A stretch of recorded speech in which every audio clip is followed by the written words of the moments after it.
Amados, lição difícil a beça, número 5. Quem tem essa lição, né, e estudou a lição sabe muito bem do que eu estou falando. E o título original dela aqui é o seguinte: Como mandar seus filhos para o inferno. Meu Deus do céu. E aí nós entramos nisso, né, e eu já propus logo aí quem teve a oportunidade de ler o que eu coloquei aí, né, como mandar seus filhos, 3 pontinhos, né, reticências, para o céu. Nós vamos trabalhar um pouco aqui sobre isso e vamos fazer uma versão usando um pouco dessa lição, mas eu falarei de maneira mais livre nessa manhã sobre essa lição que o autor escreve, tá? E já estaremos falando um pouquinho mais sobre isso. Bom, o primeiro ponto que nós temos aqui é o nosso texto básico, um versículo apenas, é o famoso versículo, né, de Provérbios 22, verso 6, que diz assim, nessa versão revista e corrigida de Almeida: Instrui o menino no caminho que se deve andar, e até quando envelhecer não se desviará dele. Bom, é um texto maravilhoso, conhecidíssimo nosso, e é um texto que ele fala profundamente aos nossos corações. E aqui já se faz essa introdução à nossa lição. Quero ficar bem de olho no tempo para não me perder aqui. Bom, meus queridos irmãos, o autor ele faz uma explanação, perguntando aqui: o provérbio acima é uma promessa ou uma advertência? Eu digo logo para você que esse provérbio, de qualquer forma que seja traduzido dentro do que nós conhecemos tradicionalmente, ou seja, ensina o menino no caminho em que se deve andar e quando ele crescer não se desviará dele, ou em qualquer outra forma que você pegar, que seja essa que ele propõe no final, como uma forma melhor, em todas essas duas formas, ele é tanto uma promessa como uma advertência. Por que eu posso afirmar isso categoricamente? Porque, na verdade, o menino, a criança, o jovem, ele tem que ser criado nos caminhos do Senhor e não nos seus próprios caminhos. Isso é fato. Isso é fato. Não existe nenhuma outra alternativa. Não tem uma coluna do meio nesse sentido. Ou você está de um lado ou está do outro. Quando se segue os seus próprios caminhos, você vai parar onde eles mandam você parar. Ou seja, não é um lugar muito bom. E quando você segue os caminhos do Senhor e luta contra as suas próprias vontades, acontece isso. Quanto mais cedo eu aprendo isso, melhor é. É evidente. Não tem jeito. É uma questão didática acadêmica. Vejam só, eu quero trazer aqui algumas coisas, tá, para vocês. Diversas gerações, e aqui eu quero que a gente medite um pouco sobre essa questão do respeito às gerações, usaram esse versículo, Provérbios 22, verso 6, para instruir os seus filhos. E muitas gerações de crentes no nosso país, eles tiveram essa promessa no seu coração, oraram, creram nisso e tiveram muitas vitórias de filhos que foram criados no caminho do Senhor e por algum motivo se desviaram desses caminhos e depois voltaram e estão firmados nessa promessa. Muitos se debruçam em cima desse texto e oram a Deus pedindo pelos seus filhos, que hoje estão em uma situação muito difícil. Então, realmente um texto que não deve ser desprezado por nós nessa versão de João Ferreira de Almeida. Nós não podemos desprezar isso, porque ele tem a sua verdade. Não é fácil traduzir nada, irmãos. Nenhum tipo de texto para a nossa língua. Eu estou falando aqui de 1600 e alguma coisa. João Ferreira de Almeida, ele traduz a Bíblia para o português. Ele era um cidadão português, pastor, e ele traduz a Bíblia para o português, mas não foi simplesmente ele sentar, traduzir, não tinha Google Translate, tá? Não tinha nenhum tipo de situação dessa de ajuda, tá? Como nós temos hoje. Então ele tinha que realmente recorrer ao texto original lá em hebraico, saber como tinha sido escrito. Com toda certeza ele usou a versão dos 70 também, do grego, para fazer uma comparação com coisas e outras. Foi muito trabalho, foi o trabalho de uma vida inteira. Foi uma vida inteira. Muitos de nós conhecemos porque nós temos a Bíblia, versão João Ferreira de Almeida, a Ara, a Arque, e agora tem outras versões também, pelo menos mais uma que eu sei, do João Ferreira de Almeida. Mas poucas pessoas conhecem a história dele, isso deve ser estudado, tá, pelos crentes. Talvez nós falemos hoje um pouquinho sobre isso. Mas esse fato, o que eu quero trazer para vocês é o seguinte: o mais importante para nós compreendermos nesse texto, tá, e o autor aqui tem uma certa dose de razão quando ele faz essa afirmativa sobre essa tradução melhor colocada aqui, mas eu quero dizer que nós temos que continuar firmados nesta palavra. Tem um comentário que eu gosto muito mais do que esse comentário feito pelo nosso autor, não por uma questão de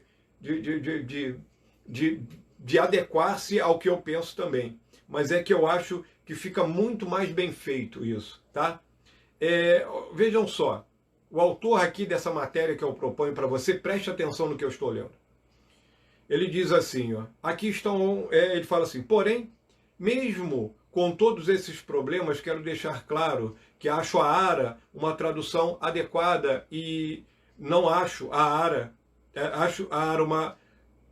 eu acho a Ara, quer dizer, Almeida Revista Atualizado, Almeida Revista Corrigido, uma tradução, ele não acha, tá? É inadequado ou deficiente. O livro de Provérbios é notoriamente difícil de traduzir. Por quê? Já se consiste em frases poéticas com várias ambiguidades e ensinamentos implícitos. E existem também diversas teorias de tradução. Então você tem duas coisas aqui. Teorias de tradução, muito difícil, porque você está falando de um português também, na época que foi escrito, que não se fala hoje. Muito menos aqui no Brasil. Tá? Então já começa por aí. Outra situação interessante que ele coloca aqui é que traduzir um livro poético é mais complexo ainda do que, por exemplo, um livro histórico. Fato. E é simples entender isso. Sabe por quê? Porque numa linguagem poética, eu digo que o sol beija a terra. Eu digo, numa linguagem poética, que a chuva abraça as árvores. Olha só. Eu digo em uma linguagem poética que os saltos do amado, olha como é que isso é complicado, vêm como um trovão saltando por sobre os montes. Lembrou disso? A linguagem, você imagina isso em uma outra língua, em uma língua distante da nossa. Você imagina isso sendo traduzido para a nossa língua, para o português. Não é brincadeira, não. Tá? Isso não é brincadeira. Então é um trabalho árduo.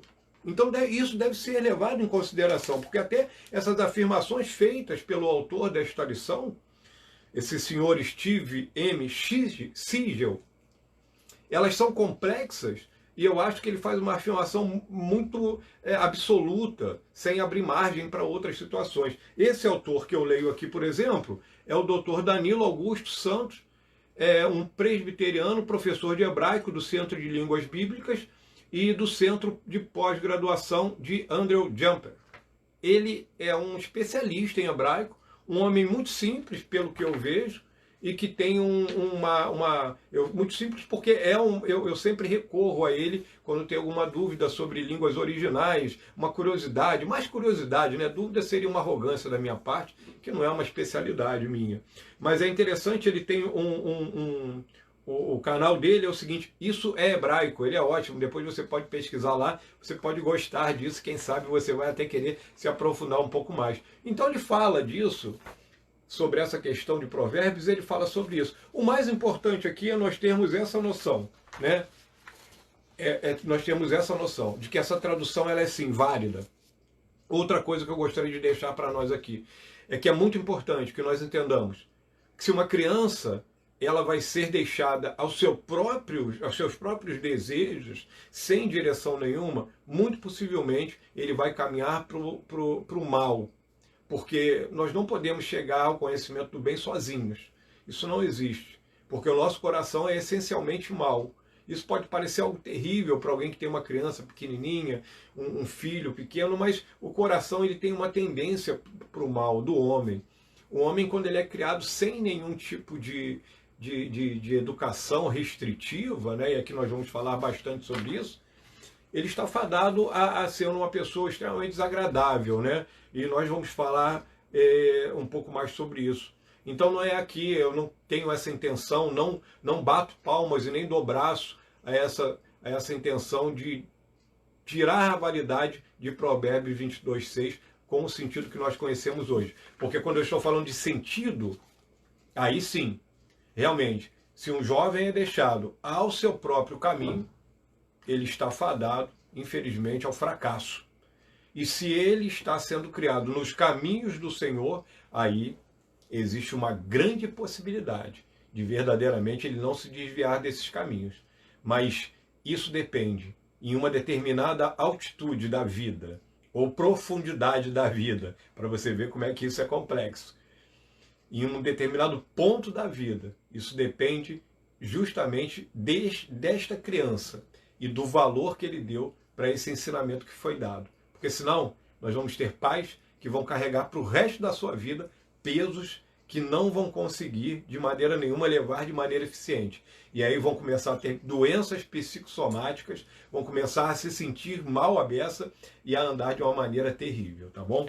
Então, seguindo aqui, o autor chega na exposição e ele diz assim, como estou criando os meus filhos? Aí é um pensamento que eu quero utilizar aqui do nosso autor, tá? Vamos pensar um pouco sobre isso aqui. Acima e abaixo de todas as possíveis interpretações de Provérbios 22:6 está uma pressuposição da maior importância. Como os pais lidam com as dificuldades de suas crianças?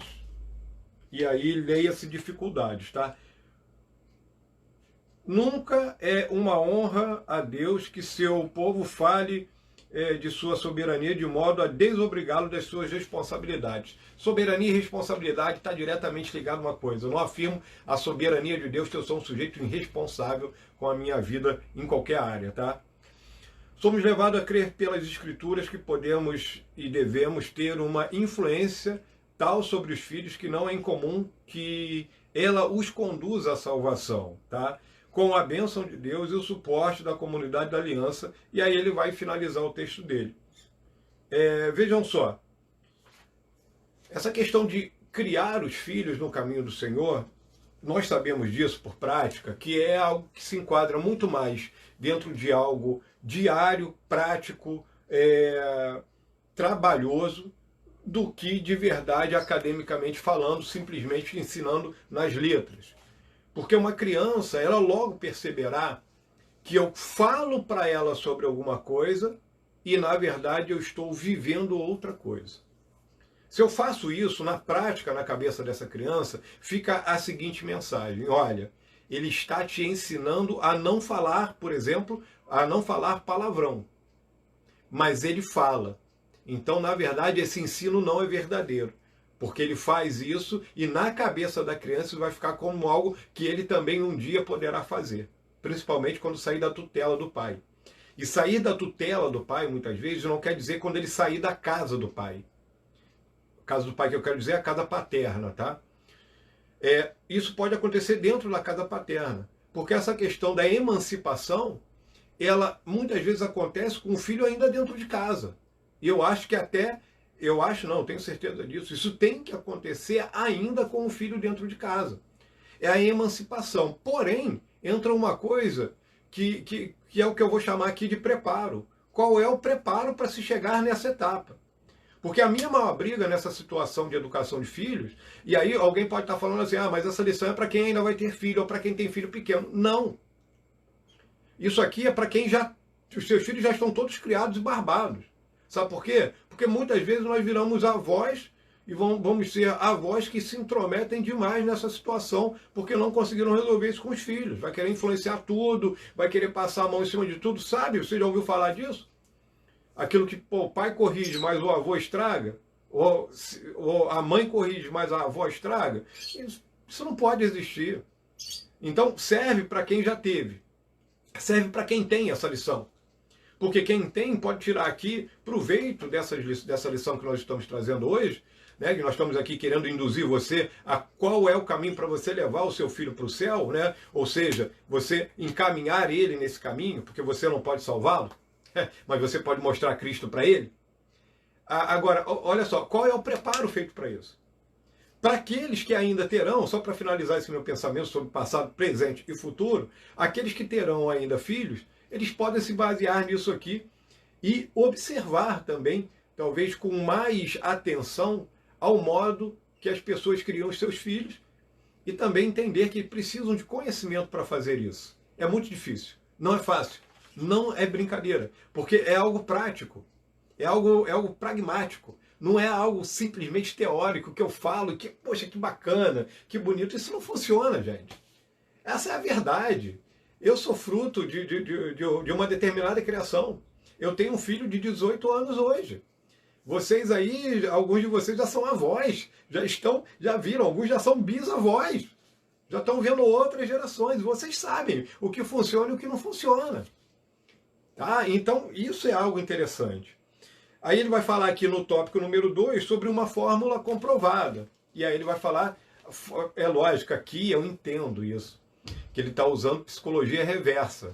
E a psicologia reversa, ela se baseia justamente nessa questão de que você fala uma coisa para a pessoa fazer outra. Tem um personagem famoso da música popular brasileira, que o seu pai era embaixador e o seu pai gostaria que ele lesse um determinado livro de Sócrates, de Platão. Mas aí ele diz para o seu filho, acabei de ler esse livro aqui, poxa, se eu não me engano é o Mito das Cavernas, tá? Mito das Cavernas e tal, é um bom livro, pena que é um livro muito difícil para você. Aí pá, coloca lá na estante, coloca lá na biblioteca deles. O cara era um homem que lia muito e o seu filho não gostava de ler. E ele fala isso, olha, esse livro é bom, mas é um livro muito difícil para você. Pena que você não consegue ler esse livro. Não leia esse livro não, que ele vai complicar muito a sua cabeça. Coloca lá. O que aconteceu? Naquela mesma semana o filho leu o livro todo. Psicologia reversa usada para o bem. O autor ele usa a psicologia reversa aqui. Ele fala sobre como mandar o filho para o inferno, querendo te induzir a levar o seu filho para o céu. Não faça isso. Evidentemente que ninguém, em são juízo, quer isso para a vida dos seus filhos. E o autor ele vai falar aqui um pouco sobre essa questão, e quando ele começa, aqui a falar, no tópico 2.1, ele vai falar, crie seu filho para buscar o seu próprio caminho. Eu digo o seguinte, crie o seu filho para buscar os caminhos do Senhor.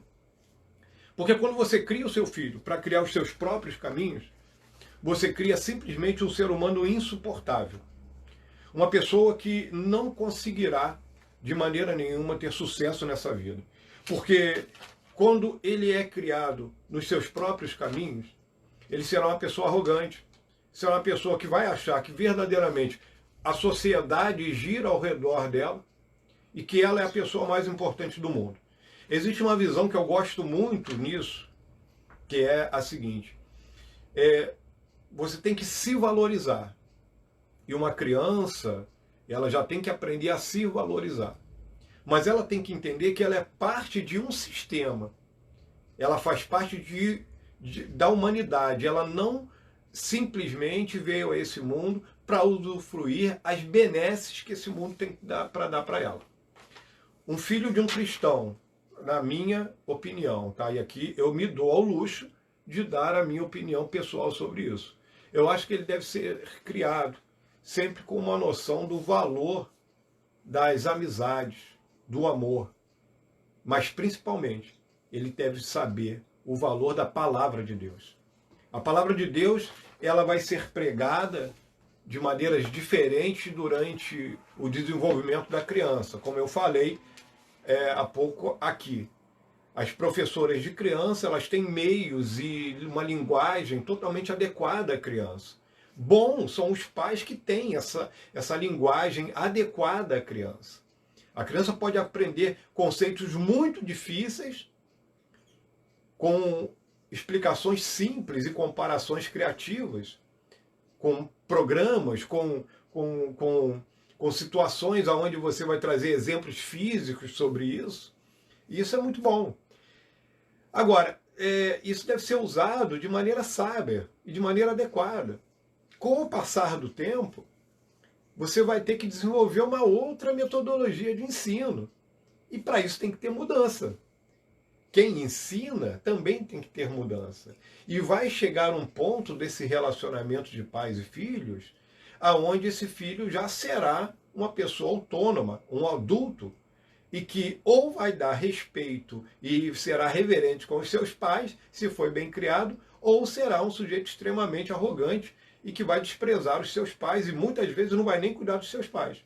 Quantos exemplos péssimos nós temos de pessoas que não cuidam dos seus pais, que deixam de lado, que não visitam mais, que não abraçam mais. Né? Esse período de pandemia é exceção, tá? Mas quantas pessoas que não honram os seus pais? Porque não tiveram isso, não foram criados dessa forma ou que estão desprezando isso. Criar filhos é algo extremamente doloroso, tá? Se eu crio ele nos próprios caminhos dele, ele está frito. Mas se eu crio nos caminhos do Senhor, eu estou dando uma chance para esse jovem, para essa criança, para que ela tenha de verdade e essa noção disso. Uma outra coisa também, em um debate que nós tivemos um dia desse, uma professora também da classe de crianças, ela disse, isso não é só a responsabilidade da igreja, da professora, do pastor ou da escola bíblica dominical. Verdade. Isso, eu dou braço a essa teoria. Sabe por quê? Isso é responsabilidade, em primeiro lugar, do lar. É a casa que tem essa responsabilidade. Mas aí entra isso. E qual é o preparo dessa casa? Complica, né? Não é verdade? Complica demais. Porque o preparo dessa casa tem que ser realmente na palavra de Deus. Olha só. Tem que ser aqui, ó. Tem que estar preparado na palavra de Deus. Tem que ter os seus argumentos aqui. Você tem que ter, você pode ter e deve ter o mais vasto leque cultural possível. O mais vasto. Mas só que a sua força, a sua alimentação principal tem que estar realmente na palavra de Deus para que você tenha sucesso. Porque senão a criança vai andar pelo próprio caminho. Sabe por quê? Porque a criança andando pelo próprio caminho dá muito menos trabalho para nós, pelo menos a princípio. Depois vai dar um trabalho danado. E acontece o reverso disso, porque o reverso disso nesse universo é verdade. Quando uma criança é criada nos caminhos do Senhor, muito possivelmente lá na frente ela dará menos trabalho. Ou pelo menos você vai estar, no mínimo, com uma consciência mais tranquila. Fiz minha parte. Agora ele é adulto. Porque tem isso também. Até determinado ponto. Porque tem muita gente que passa por uma coisa que, aí me perdoem aqui a clareza de pensamento, eu acho ridículo. Tem filhos que culpam os seus pais sempre. Que vão andar com esse sentimento, essa mochila de chumbo pela vida, culpando o que o pai, o que a mãe não fez, o abraço que não deu, o beijo que não ganhou, o videogame que não teve, o carinho que não sei o que lá, o passeio na praça que não teve, a viagem para a praia que não aconteceu, a escalada na montanha que nunca houve. E vai assim, pelo amor de Deus, cara. Toma tendência na vida e toca a tua vida se já é um adulto. Agora, que eu já não tenho mais, o meu está com 18, é um outro relacionamento. Mas aqueles que têm seus filhos pequenos ainda, por favor, entendam isso. Crie os seus filhos no caminho do Senhor, leve para a escola bíblica, mas que a escola bíblica dominical não seja uma ilha para essa criança, que ela tenha uma extensão disso dentro da casa dela. Que dentro da casa dessa criança, ela também viva de verdade o que é um relacionamento com Deus, e não simplesmente uma religiosidade. Seguindo na nossa lição, o autor vai fazer várias propostas aqui, tá? E ele vai falar, por exemplo, sobre disciplina corporal, né? E é o 2.2 e o 2.3 que se entram aí, né? E que ele vai falar de dois extremos, disciplina corporal, nunca aplique essa disciplina, e o outro ele vai falar, né, que você deve disciplinar de maneira não severa. Vejam só, eu gostaria de, antes de qualquer coisa aqui nesse comentário, falar uma coisa sobre leis. Tá? Lei número 8.069, de 13 de julho de 1990. É o famoso Estatuto da Criança e Adolescente. Todos nós sabemos disso, porque é uma lei de 30 anos e que mudou a sociedade brasileira, tá? Entrarei já em mais detalhes sobre isso. Artigo 1º. Esta lei dispõe sobre a proteção integral da criança e do adolescente. Artigo 2º define criança até 12 anos incompletos e de 12 a 18 adolescentes. Só para você saber qual é o alvo disso. Tá bom? O alvo dessa lei. Artigo 18, ele diz o seguinte: a criança e adolescente têm o direito de ser educados e cuidados sem, eu repito, sem o uso de castigo físico ou tratamento cruel ou degradante como formas de correção, disciplina, educação ou qualquer outro pretexto pelos pais para integrantes da família ampliada, para responsáveis, para agentes públicos, executores de medidas socioeducativas ou qualquer pessoa que cuidem dessas crianças, tá? Tratá-los, educá-los ou protegê-los. Essa lei é uma lei que tem 30 anos e que mudou a sociedade brasileira. Eu vou falar bem especificamente, tá, sobre essa questão do castigo físico. Bom, antes de qualquer coisa, o artigo que dá origem a essa lição que nós temos em mão hoje, do senhor aí, desse senhor Steve M. Siegel, ele é um artigo que foi publicado em 2014 no site Monorgernismo. É bem interessante isso, porque é tirado disso, tá? Foi a primeira vez que isso foi colocado no Brasil, e você vê que essa lição é uma lição adaptada de um artigo maior. A Constituição brasileira, ela protege a criança e o adolescente. E eu posso até ter as minhas diferenças nessa área de educação. Você aí pode até ter as suas diferenças de educação e de jeito de interpretar isso. E nós vamos andar aqui dentro de algo mais profundo. E a pergunta que se faz numa hora dessa é o seguinte: devo castigar meu filho fisicamente, sim ou não? Essa que seria uma pergunta que talvez, estando nós todos juntos, e aqui eu digo isso, nós faríamos ali dentro da nossa igreja. Bom, essa lição ela é complexa justamente por causa disso. Porque existem diversas formas de disciplinar. E existem formas eficientes de disciplinar.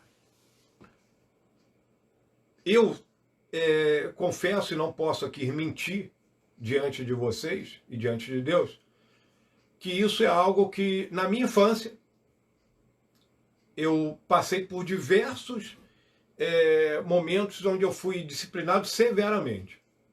Eu e o meu irmão, que nós éramos de 1 ano de diferença, somos ainda, né? Eu e meu irmão, nós tínhamos 1 ano de diferença. E sempre fomos muito disciplinados. Nós apanhávamos de pano de chão, vara, pano de chão molhado, tá? Só para ficar bem claro isso. Vara, chinelada e também tapas. Se alguém me perguntar assim: pastor, mas poxa vida, e como que isso é para você? Você acha que isso foi útil? Olha só, atenção, eu digo que sim, isso foi útil. Agora, se você me fizesse essa mesma pergunta, você acha que isso poderia ter sido feito de outra forma? Eu digo, com certeza poderia ter sido feito de outra forma. Aí entra a base que eu estou usando dessa lição, que é o preparo. Qual é o preparo da pessoa que está educando? Qual é o preparo emocional? Qual é o preparo, tá, religioso, nesse sentido espiritual, fica melhor adequado ao que nós estamos falando? Qual é o preparo espiritual dessa pessoa? Essa pessoa entende realmente o que é disciplinar de maneira eficiente? Então eu digo que para pessoas que têm um determinado grau de instrução, existem outras maneiras de disciplinar que são mais eficientes ainda do que essa correção absurda. Olha, queridos, não existe justificativa para uma criança apanhar até quase desmaiar. Não existe isso. Isso não pode ser tolerado pela sociedade atual. Não tem essa história, gente. Pelo amor de Deus. Isso não pode acontecer. A criança e o adolescente tem que ser protegido. Nós estamos falando disso, de castigos físicos, e os constrangimentos morais. aquele distrato terrível, aquelas palavras absurdas que nós sabemos que serão jogadas na mente da criança e que ela vai levar aquilo talvez para o resto da sua vida. Você já imaginou que essa pessoa um dia vai ter 70 anos, 80 anos, e que se não teve o devido tratamento ainda vai lembrar daquelas palavras que o pai falou, que a mãe falou? Aí entra essa questão, essa doideira que tem por aí, me perdoem isso, com todo respeito àqueles que pensam diferente de mim, de maldição hereditária. Muitas dessas coisas estão no campo da psique, não estão na área espiritual. É porque você está carregando coisas ainda que ficaram lá atrás por causa de um tratamento mal feito. Eu sei o que eu passei. Eu sei o que talvez alguns dos meus irmãos passaram. Mas como eu disse, foi necessário? Foi. Poderia ter sido feito de uma outra forma? Sim, poderia. Mas o preparo não era esse. Então, a minha intenção nessa lição, numa lição tão difícil como essa, é fazer com que as pessoas se preparem melhor. Para aqueles que já estão no caminho, parabéns, continua assim. Pega mais conhecimento e continua a criar seu filho dentro desse caminho. Porque eu acho que é muito difícil de vez em quando não escapar de dar uma chineladinha, tá? Uma correçãozinha leve. Eu estou falando uma coisa leve, tá? Uma coisa mais moral do que física. Sempre isso. Chego aqui a uma seguinte situação. Nunca corrija seu filho, nunca, quando você estiver irado com ele. Quando você estiver descontrolado emocionalmente. Faça isso de maneira consciente. Nós vivemos um outro tempo em que de verdade existem meios melhores para se corrigir criança. Porque também nós entendemos, irmãos, que o preparo melhorou das pessoas, nesse sentido. Pelo menos aqueles que são servos de Deus, aqueles que buscam aconselhamento dentro da palavra de Deus. Aí alguém me diz assim, corrige a criança com a vara, né? E textos como esse que estão expostos aqui fartamente na nossa lição, fala, pastor, mas esses textos estão errados. Não, eles não estão errados. Eles não estão errados, sabe por quê? Porque essa vara, essa correção disciplinar, ela pode não ser física.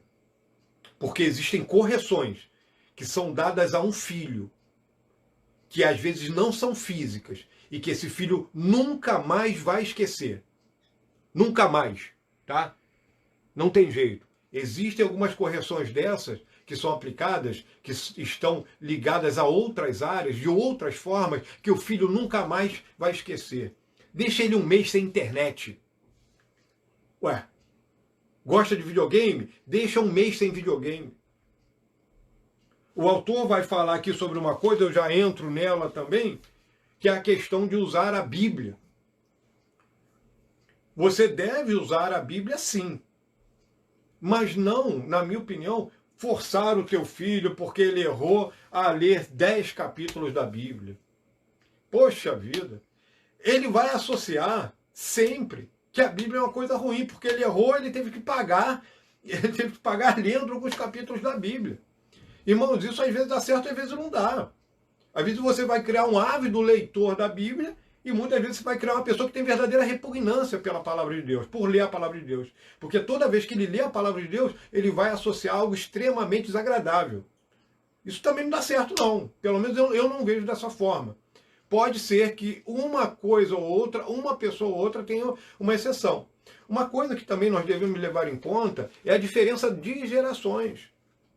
Exemplo disso, geração, aí eu falo também de outro contexto. Qual é o contexto social que se vive? Eu creio, irmãos, numa prosperidade quando a gente vem para a presença de Deus. Em que sentido? De você ter para você e poder abençoar outras pessoas ainda. Deus faz assim. Ele dá isso de maneira regular e pontual. E ele dá isso de maneira adequada a cada pessoa. E isso é lindo. Eu acho isso um mistério, uma coisa bonita de Deus. E quando eu vejo isso, eu imagino que hoje, aquelas pessoas que se achegam para Deus e que realmente se dedicam ao Senhor, elas têm pelo menos a possibilidade de melhorar também no aspecto de conhecimento. E quando eu entro na profundidade do conhecimento maior, junto à palavra de Deus, é como se eu destravasse alguma coisa internamente em mim e que isso me torna apto também a aprender outras coisas boas também. Então, quando eu falo de criar filhos, Peça a Deus instruções. Peça a Deus que dê a você a possibilidade de ser alguém que não simplesmente corrija a pessoa. Eu estou aqui só fazendo umas alterações. Corrija o seu filho simplesmente com castigos físicos. Não faça isso. Seja uma pessoa que consiga, de verdade, corrigir o seu filho de uma maneira mais inteligente, mais eficaz. Porque, afinal de contas, quando existe uma correção que eu faço ao meu filho, eu não quero corrigir para que ele se acerte? Parece que eu estou ouvindo um sim. É lógico. Eu quero que ele acerte. É por isso que eu vou corrigir. Então, se eu faço isso, e se eu tenho uma maneira eficaz de fazer isso, não é aconselhável usá-la? Sim, então use. Use isso. Use com decência. Não corrija. Atenção, não corrija com violência. Não seja brutal. Não seja insensato. Cuidado com isso. Você pode ser preso, tá? Então tem que ter isso. Você tem responsabilidade sobre o seu filho. Mas você pode ser preso.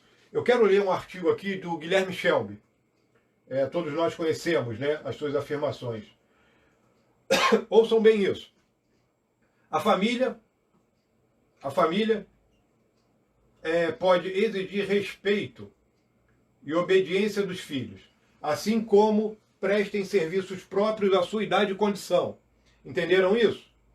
Neste direito se compreendem as correções disciplinares, mas toda medida disciplinar deve respeitar a integridade física, moral e psicológica da criança ou adolescente, pois a lei pune severamente os genitores que abusarem por meios corretivos. Dr. Guilherme Shelby, corregedor de justiça, me foge agora qual é o cargo que ele tem, mas ele é ativo ainda.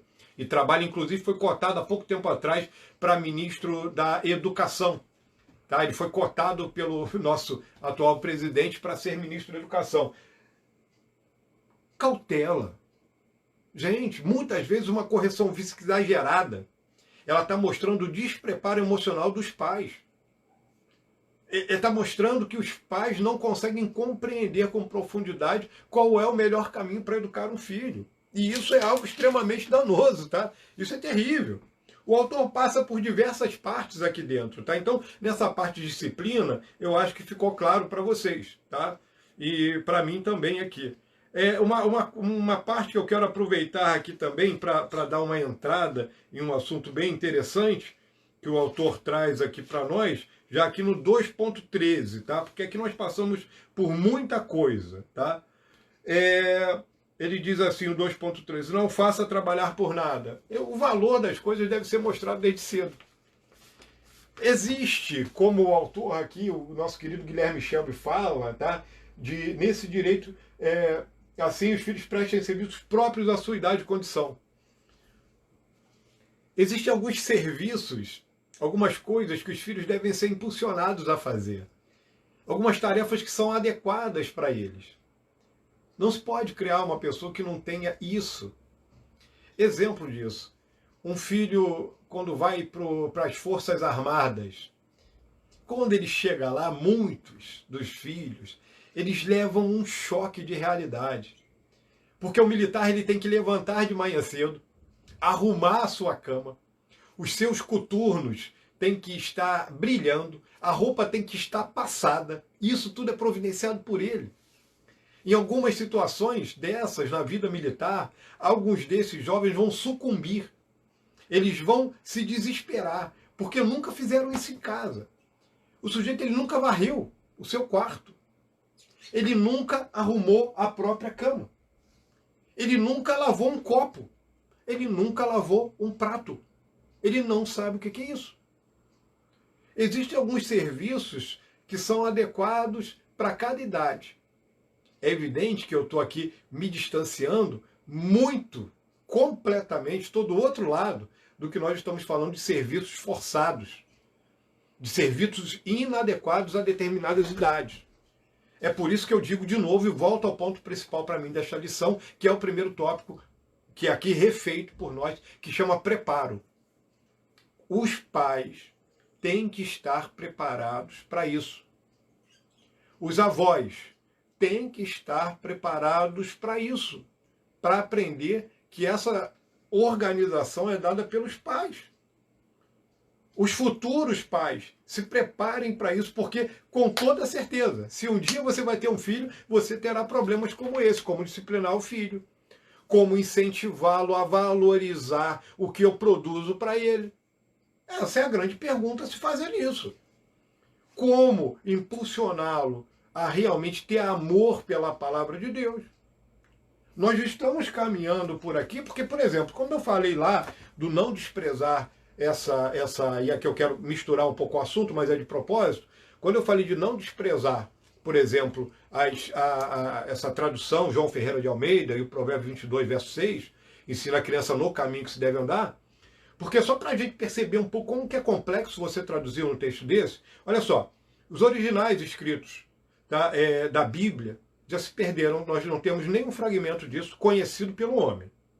Que fique claro isso. Dos originais, nenhum fragmento conhecido. Cópias. Nós temos diversas cópias dos textos originais que foram preservadas cuidadosamente por alguns copistas, né? E aí você vai ter diversas dessas. Você tem cópias hebraicas, cópias gregas. Você tem a Septuaginta, que é a primeira tradução que você tem realmente, que é a tradução dos 70, que é a tradução feita no Egito. Tá? A tradução dos 70, são 72 na verdade, né? A gente fala 70 por causa do nome Septuaginta, mas é 72. 72 sábios, né, e eruditos judeus que transformam, que traduzem a Bíblia, né, do hebraico para o grego. Então é a Septuaginta, que é usada até hoje e muito bem usada. Você tem os textos padrões, textos antigos, traduções antigas, e aí você chega às nossas traduções modernas, que é o que nós temos hoje nas nossas mãos, e daí vai variar diversas delas. Valorize a Bíblia. Ensine seu filho os valores cristãos que estão na palavra de Deus. Mas eu pergunto para vocês, vamos tirar essa questão. Tá? Vamos tirar essa questão de ensinamento religioso restrito. Eu digo o seguinte, qual de vocês aí poderia ensinar física quântica para o seu filho? Talvez muito poucos. Porque esse é um conhecimento muito restrito. Muitos de nós não têm esse conhecimento, senão quase nenhum de nós. Você não consegue explicar isso, você não consegue porque o conceito é complexo. Você não tem como ensinar isso para o seu filho, porque é algo que é difícil de ensinar e é muito mais difícil por alguém que não estudou para isso. Então você tem que estar preparado para ensinar física quântica. Para ensinar a palavra de Deus, você tem que ter um preparo de conhecimento dentro da palavra de Deus, mas tem uma coisa que diferencia a palavra de Deus. Você tem que ter vida com Deus. Vida com Deus, irmãos, fala mais, muitas vezes, do que simplesmente o conhecimento acadêmico da palavra. Eu não estou desprezando o conhecimento acadêmico, mas vida com Deus. É quando você olha, isso é quando a gente olha, e aí Deus abençoe e bato palma aqui para a geração passada, que muitas vezes, com muitas limitações e não sabendo ler, ou sabendo ler muito pouco, homens e mulheres muito simples, que criaram os seus filhos no temor do Senhor. São pessoas que muitas vezes exageraram nos castigos físicos, sim. Que foram muito severas no seu posicionamento em algumas situações, sim, foram. Mas, irmãos, era o que eles tinham para passar para a próxima geração. E é justamente essa geração que forma essa geração que está agora. Pessoas, às vezes, hoje com 30, 40 e poucos anos, 50 anos, que foram criados por uma geração onde a situação era muito mais rígida. Na igreja, então, nem brincava. Não tinha essa situação. Não podia nada. E aí eu sinto falta da nossa interação dentro da igreja. Porque aí eu gostaria de ouvir alguém falar sobre isso, porque realmente era assim. Ela não podia nada. Absolutamente nada. Mas só que teve a sua utilidade, formou. Agora, não é porque antigamente estava desse jeito que agora a gente vai entrar no pode tudo. Também está errado. Não é um pode tudo. É uma situação onde tem coisas que vão custar muito. Criar um filho nesse sentido, e aí eu digo que tem que ter vida real com Deus. Como eu disse lá no começo, Eu não posso falar com a criança sobre não falar palavrão e falar palavrão. Eu não posso falar com a criança para se afastar de práticas mundanas e estar vendo filmes que não são adequados ou estar acessando sites que não são sites adequados. E assim vai. Tem que ser na prática, porque se não tem prática se perde isso, irmãos. Pelo amor de Deus. Se eu não tenho prática nisso, eu perco isso e perco muito. Porque não se ensina se não for pela prática. Aí sim, aí vai chegar num determinado momento que essa geração que segue, aí eu falo, nós recebemos muita coisa de pessoas, às vezes, que tinham pouco conhecimento bíblico, que tinham pouca leitura, mas que tinham muita prática e muita vida cristã. De verdade. Então isso deu certo. Sabe o que a gente faz? A gente melhora esse conhecimento que foi dado para nós, estuda, faz teologia, faz faculdade, se especializa no grego, no hebraico, no aramaico, em outras línguas, entenda as culturas, geografia bíblica, exegese, hermenêutica e tudo mais que você quiser, se aprofunda. E aí você pega essa prática que deu certo lá atrás e coloca ela na tua vida, em relação aos teus filhos, em relação àquelas pessoas que você ama. Isso verdadeiramente é ser professor de verdade, tá? O autor ele segue aqui, né, falando sobre essa fórmula que nós estamos usando como a fórmula para levar os filhos para o céu, né? Ele fala aqui sobre TV, por exemplo, manter a TV sempre ligada. Eu quero falar sobre isso já ir para a finalização. De novo eu falo da questão do choque de gerações. A geração que segue, ela muitas vezes está pouco interessada na televisão, a não ser que seja uma Smart TV. Se não for uma Smart, ela não está interessada. Por quê? Ela não consegue interagir, ela não muda. Por exemplo, né, eu lembro de um caso clássico disso, na casa de um sobrinho da minha mulher. Nós estávamos em uma festa há alguns anos atrás, e aí eu vi uma criança muito pequena, filha também de uma sobrinha da minha mulher, e essa pessoa colocou, né, na época, ainda as coisas estavam assim, colocou o YouTube na televisão, através de um cabo, puxou do cabo, colocou na televisão e tal. Aí e a gente ali achando bacana aquele negócio do YouTube na televisão. E tava uma música rolando e tal. E a criança tá ali, de repente acabou aquele louvor. Aquela música que tava tocando acabou. Aí a criança foi na tela da televisão e fez assim, ó. E a televisão, lógico, não obedeceu o comando dela. Ela, com o dedinho dela, ela queria passar aquela música. Porque esse é o movimento que nós fazemos, não é isso? No meu celular, no seu celular. É uma outra geração que já está acostumada a isso, a esse método. Essa nova geração, ela tem que ter cuidado, não é simplesmente com a TV, ela tem que ter cuidado com as redes sociais, com o que está acontecendo com a exposição dessas crianças tão precocemente nas redes sociais. Que tipo de roupa que algumas mães estão colocando para suas filhas usarem, ainda adolescentes, pré-adolescentes. Porque muitas vezes uma mãe coloca e a menina está linda aos olhos da mãe. Ela está linda. Olha como é que minha menina está bonita. Mas um pedófilo está olhando isso com outros olhos. Ele está olhando isso com pensamentos que eu não tenho coragem aqui nem mesmo de esboçar com vocês, porque prezo muito essa assembleia, essas pessoas que estão aqui hoje estudando essa lição, mas você pode imaginar aí no seu íntimo. É uma diferença. Mas você fala assim, mas se eu for pensar assim, eu nunca... Olha, você está expondo em um ambiente onde você não tem domínio sobre ele. Por isso que entender o que são as redes sociais e o que é a internet para essa geração é algo imprescindível, na minha opinião, para que uma educação seja eficaz. Hoje em dia, digo para vocês, é muito mais doloroso para uma criança ficar 15 dias sem internet, um adolescente, né? Eu vou colocar as coisas aqui no seu devido lugar. Ou uma criança sem videogame ou coisas desse tipo.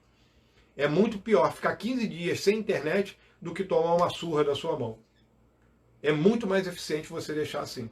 Mas deixar, e aí entra mais uma coisa. Sempre explicando o porquê ela está ali. Uma das piores coisas que podem acontecer é quando esse jovem ele é disciplinado mas ele é disciplinado sem saber o porquê ele está sendo disciplinado. Ele simplesmente está ali sendo disciplinado. Você tem que explicar o que aconteceu. Voltamos a um ponto. De acordo com a linguagem que ele entenda. Tem sim uma linguagem adequada para cada idade. Tem sim um jeito certo de falar com cada idade. E isso tem que ser algo que tem que ser aprendido. Se eu tenho dúvida disso, eu procuro o pastor. Eu procuro alguém dentro da igreja que eu confie. De preferência, eu volto de novo, você procura o pastor. Porque o pastor, pelo menos quando ele é decente, se ele sabe que não dá para ele, ele vai falar contigo o seguinte: olha, eu vou te recomendar aqui o irmão fulano, ou a irmã fulana. Procura ela e troca uma ideia sobre isso. Sabe por quê? Porque o pastor muitas vezes sabe de alguns conflitos que outras famílias já passaram. Então ele já vai indicar você para uma outra pessoa que talvez possa te ajudar dentro desse assunto de maneira prática. Porque essa briga, irmãos, é uma briga que nós travamos, essa briga de disciplinar, de entender, de mostrar para as crianças e para os adolescentes e pré-adolescentes que eles não estão lidando simplesmente com um brinquedinho. A internet não é um brinquedinho. Ela é algo que precisa da nossa atenção, do nosso conhecimento. Perguntaria: você sabe o que realmente o seu filho está acessando? Você sabe o que ele está vendo? Ele tem acesso à internet quando você não está em casa? Você sabe o que ele vê quando ele está sozinho? Boas perguntas, não é verdade? Então nós temos que disciplinar essas crianças. Porque isso faz parte, principalmente, da vida dessa geração. Essa nova geração, ela se acostumou a isso. Mas tem que haver uma educação para se tratar isso. E como tudo na vida, se eu tenho essa educação, esse jeito, esse preparo para lidar com isso, eu muito mais bem sucedido eu serei. E eu não estou dizendo que nunca vai haver um erro, uma queda, tá? Algo que seja ruim. Não, não é isso que eu estou dizendo. Eu estou dizendo que quando acontecesse algo ruim, você vai conseguir se recuperar mais rápido. Porque o teu preparo é melhor. Nós não podemos simplesmente cruzar os braços e deixar os filhos fazerem o que quiser. De jeito nenhum. Tem que haver disciplina adequada. Tem que ter, sim, instrução preparatória, que prepare a criança para enfrentar a realidade dessa vida. Não adianta criar em uma redoma, onde a criança simplesmente vive dentro do país das maravilhas, né? Não adianta. Você tem que criar o melhor ambiente possível, mas preparando para que essa criança enfrente o mundo lá fora. Preparando esse adolescente para que ele entenda que em todos os lugares que ele passar, ele vai ter oposição contra ele, contra a fé dele. Nós não podemos ter um distanciamento, irmãos, gigante entre a palavra de Deus e a vida real. Porque se tem uma coisa que Jesus ensinou fartamente, é que a palavra de Deus é para ser vivida diariamente. Quando Jesus vem no advento de Cristo, na primeira vinda de Cristo, ele viveu no nosso meio e ele encontrou um ambiente de extrema religiosidade. Atenção, Jesus viveu no nosso meio e viu um ambiente de extrema religiosidade. Mas ele também viu um sistema onde as pessoas religiosas estavam extremamente, na sua grande maioria, distantes de Deus, do Deus de Israel. Ele veio para o povo da aliança. E quando ele chega no meio do povo da aliança, ele encontra um povo que estava longe da aliança que tinha sido feita por Deus para esse povo. Eles não viviam a prática disso. Que eu e você aprendamos a viver algo que seja realmente prático, que não seja louco, que não seja algo desprovido de sabedoria, mas que seja algo que seja prático, que seja vivo, seja algo que realmente transforme a nossa vida, que seja algo que as pessoas olhem e falem assim: poxa, que bom, que bacana o jeito que ele vive, que bacana o jeito que ela vive. Gostaria de viver assim. Pô, qual é o segredo disso, né? Então, educar filhos não é mole. Essa lição que o autor traz hoje para nós, ela usa essa psicologia reversa. Nós, de propósito, fizemos essa nova lição. Eu agradeço aqui ao pastor Célio, conversei um pouco com ele, bem brevemente, tá, sobre isso. Conversei bastante com a Daniele também sobre isso. Nós, durante a semana, elaboramos coisas aqui. Algumas contribuições aqui foram trazidas também por ela, tá?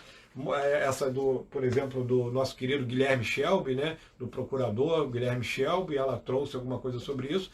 E eu quero dizer para vocês que é muito difícil, mas não desprezem o que vocês têm na mão.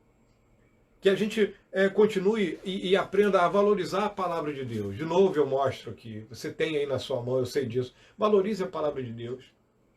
Aprenda que nós temos realmente que aumentar a nossa grade de conhecimento para que a gente possa ajudar aos filhos, aqueles que são mais velhos, aos avós, aos netos, né? E aqueles que ainda são os seus futuros filhos.